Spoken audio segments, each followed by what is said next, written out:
Sir काय परिस्थिती आहे जिल्ह्यामध्ये पुरवठा इंधन पुरवठ्याची? सद्यस्थितीमध्ये आपल्याला मागच्या वर्षी जसा पुरवठा होता मे महिन्यामध्ये, त्याच पद्धतीचा पुरवठा यावर्षीसुद्धा चालू आहे.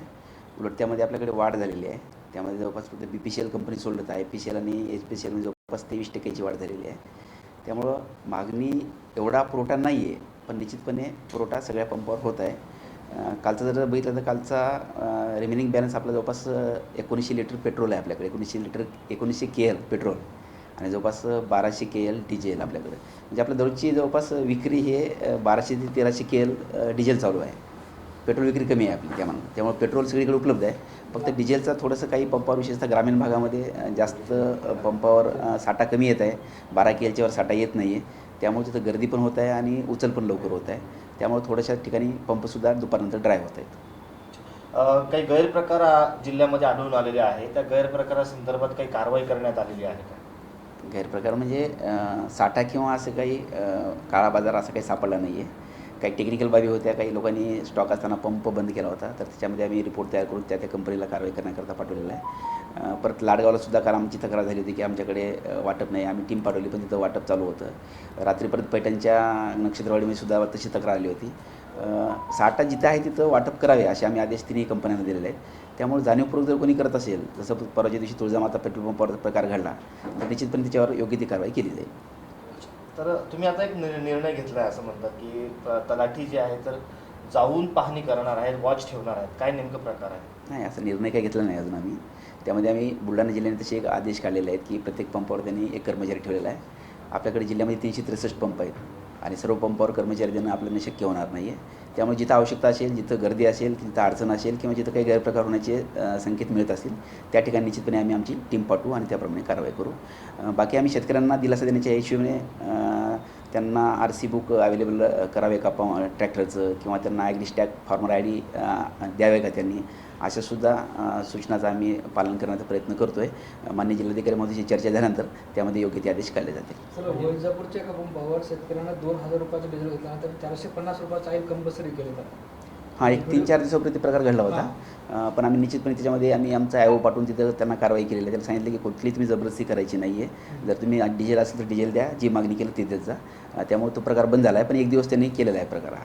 पण सर, अशी कठोर कारवाई काय होत नाही? म्हणजे फक्त अशा सूचना जर दिल्या तर मग काय फरक पडणार आहे पेट्रोल पंप? आपल्याकडे कसं आहे, आपल्याकडे EC ॲक्ट अंतर्गत आपण कारवाई करत असतो.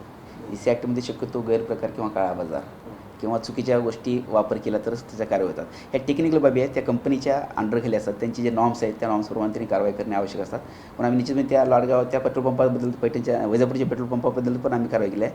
त्यानंतर पाराळच्या पंपामध्ये अशी तक्रार आली होती की लोकांना तो डिझेल देत नाही आहे. तिथेसुद्धा आम्ही कंपनीला निर्देश दिलेले आहेत की तुम्ही जाऊन स्वतः तपासणी करा आणि त्याच्यावर योग्य ती टेक्निकल काय बाबी असेल ते तपासून कारवाई करावी. दोषी किती आढळलेले आतापर्यंत?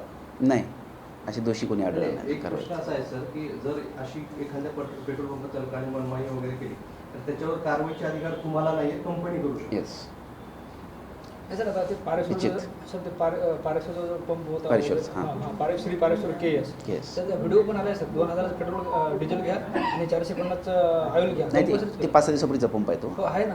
नाही, त्याच्यामध्ये ठोस कारवाई काय होत नाही, म्हणजे त्याच्यामुळे काहीतरी पुढच्या प्रकारात प्रशासनाने एखादं उदाहरण सेट केलं पाहिजे. 25,000चा त्याच्यामध्ये एक कारवाई डिझेल देण्यात आलेला आहे. करण्यासारखी असं नाही ना. कारवाई अशी त्यात कोणती बाबी नाही ना. कारवाई काय करायची त्याच्यामध्ये?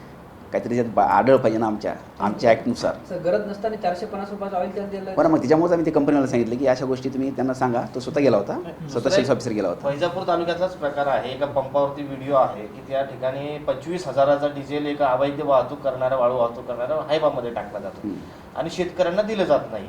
मग जर तेवढं जे त्या एक हायबामध्ये जेवढा पेट्रोल, तेवढा किमान 100 शेतकऱ्यांना जेवढा पुरेल एवढा पेट्रोल होतात. असे प्रकार घडतायत, जाणून बुजून पंप चालक करतायत. बरोबर आहे. काहीतरी कारवाई केल्याने इशारा राहील. ते कालच आम्हाला आमच्याकडे तक्रार दाखल झाली आहे. आम्ही त्याच्यामध्ये कंपनीला कालच पत्र दिलेलं आहे की त्याच्यामध्ये जाऊन तुम्ही कारवाई करा, कठोरपणे कारवाई करा.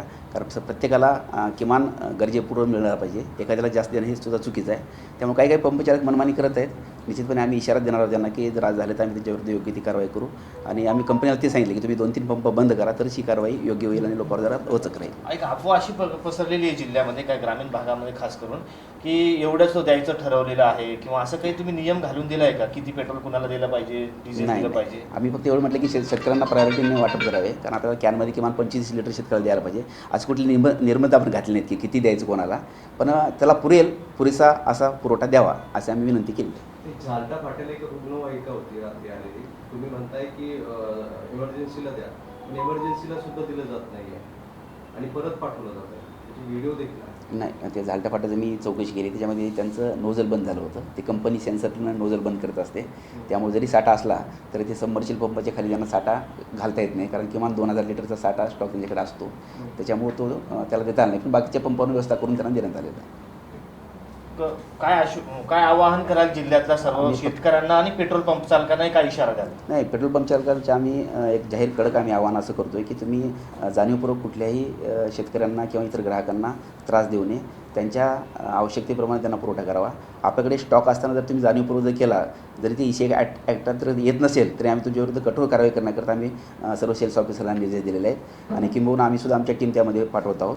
आणि शेतकऱ्यांना किंवा ग्राहकांना किंवा इतर सर्व इमर्जन्सी लोकांना आव्हान आहे की आपण थोडंसं आवश्यकता असेल तेव्हाच आपण साठा उपलब्ध करून घ्यावा. आपल्याकडे पुरेसा साठा येत आहे. आपलं दररोज सेलिंग 1200 KLच्या वर जात नाही आहे आणि आपल्याकडे 1300-1400पेक्षा जास्त KL आपल्याकडे साठा येत आहे. त्यामुळे निश्चितपणे एक आपल्याकडे रिझर्व्ह जो असतो, प्रत्येक पंपाला रिझर्व्ह जो स्टॉक असतो तो सुद्धा सबमर्शिबल पंपाच्या खाली ठेवता येत नाही, कारण ते पंप बंद पडला तर पुन्हा तो पंप चालू होत नाही लवकर. त्यामुळे आपल्याकडे 500-600 KL साठा हा असाच टँकमध्ये पडून असतो आपल्याकडे, तो वापरता येत नाही आहे. म्हणून आम्ही कंपन्यांना सांगितलं की तुम्ही तुमचा जो रिझर्वचा कोटा आहे तो जरा कमी करावा, जेणेकरून सर्व लोकांना तो उपलब्ध होईल. आणि नागरिकांनी पॅनिक होऊ नये, बाईंग करण्याची आवश्यकता नाही आहे, साठवून करण्याची आवश्यकता नाही आहे. कालच BPCL कंपनीने पेसो ॲक्ट अंतर्गत कुठल्याही कॅनमध्ये डिझेल दिलं तर तो स्फोटक आणि घातक होऊ शकतो असे त्यांनी निर्देश जारी केलेले आहेत. त्यामुळे आमचं आव्हान असं असेल की स्टॉक करू नका, दररोज आपल्याला मिळेल आणि उपलब्ध होईल. दुष्काळ परिस्थिती सर, टँकरला देखील पाण्याच्या डिझेल लागते, पण अनेक ठिकाणी डिझेल मिळत नाही म्हणून टँकर उभे आहेत. महानगरपालिकेचे 45 टँकर एका ठिकाणी उभे होते, आज डिझेल मिळालं पण उद्याची परिस्थिती माहीत नाही. याबाबत आपण काही वेगळ्या सूचना दिल्या आहेत, कारण ते अत्यंत महत्त्वाचे आहे, कारण पाणीच मिळत नाही लोकांना पिण्याला अनेक भागात. नाही, आम्ही तर इमर्जन्सी सेवेमध्ये जेवढे काही येतात आपल्याकडे, किंवा हॉस्पिटल असो, रुग्णवाहिका असो, किंवा पाण्याचे पंप असो, किंवा इतर जे आपल्या शासकीय सेवेमध्ये जिथं उपलब्ध वाहन आहेत त्या ठिकाणी इमर्जन्सीमध्ये द्यावं असं आपण सर्व तिन्ही सेल्स ऑफिसरला आपण पत्र दिलेलं आहे. त्यामुळे एखाद्या वेळेस कुठं झाले असेल पण आम्ही निश्चित दक्षता घेऊ आणि यापुढे प्रत्येक इमर्जन्सी सेवेला वेळेवर मिळावं याकरता प्रयत्न करू.